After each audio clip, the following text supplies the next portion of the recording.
Hello बच्चों, let's see the question. So the question says match the column 1 with column 2.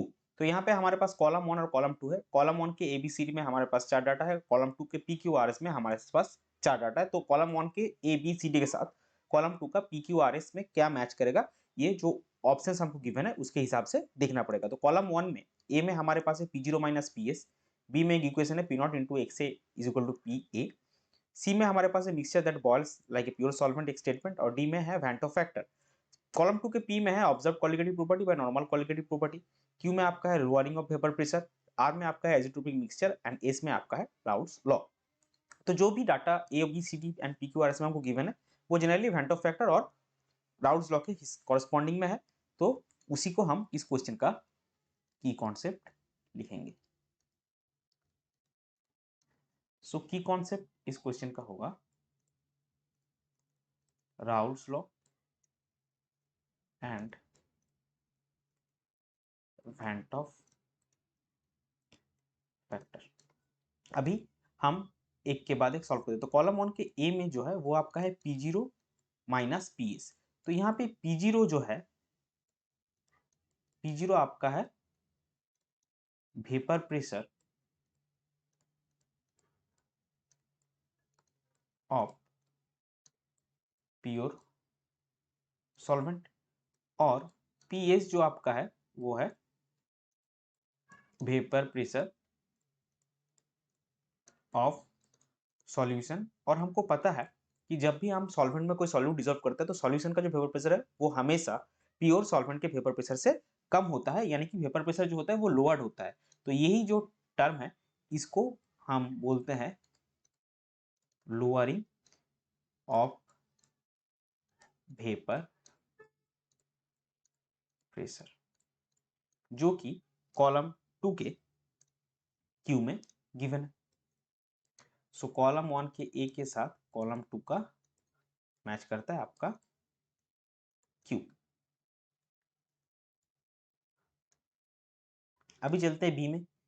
B में हमारे पास एक equation given है P0 A into X A is equal to P A.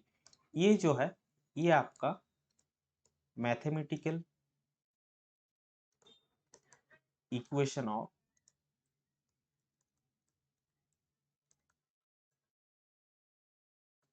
Raoult's law है। PA क्या है? PA आपका है vapour pressure of the component in solution और ओवर सॉल्यूशन, और पी नॉट ए आपका है pure vapour pressure of the component and X A is the mole fraction of the component in the solution. तो ये basically Raoult's law का mathematical expression है।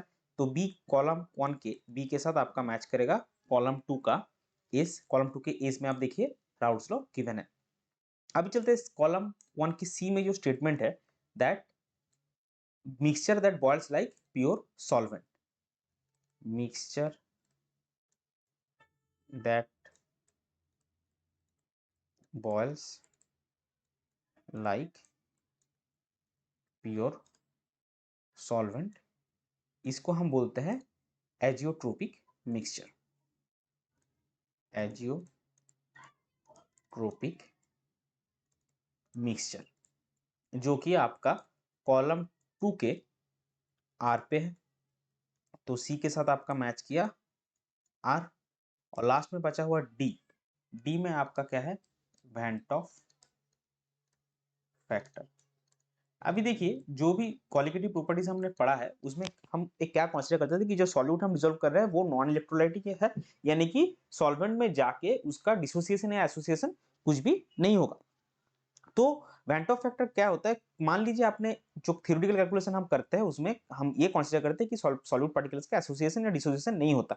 लेकिन अगर किसी भी केस में प्रैक्टिकली ऐसा हो रहा है कि आपका जो सॉल्यूट पार्टिकल्स है वो एसोसिएट या डिसोसिएट कर रहा है इन द सॉल्यूशन, तब उसका जो एक्सपेरिमेंटली ऑब्जर्व डाटा आता है और थ्योरेटिकली कैलकुलेट डाटा आता है ये दोनों अलग होता है। तो इस केस में आपका जो एक्सपेरिमेंटली ऑब्जर्व डाटा और थ्योरेटिकल कैलकुलेटेड डाटा, इन दोनों को रेशियो को ही हम वैंट ऑफ फैक्टर बोलते हैं, जो कि कॉलम 2 में पी में आपका गिवन है। तो वैंट ऑफ फैक्टर आएगा observed qualitative property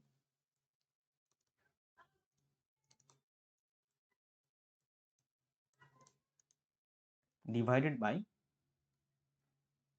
normal colligative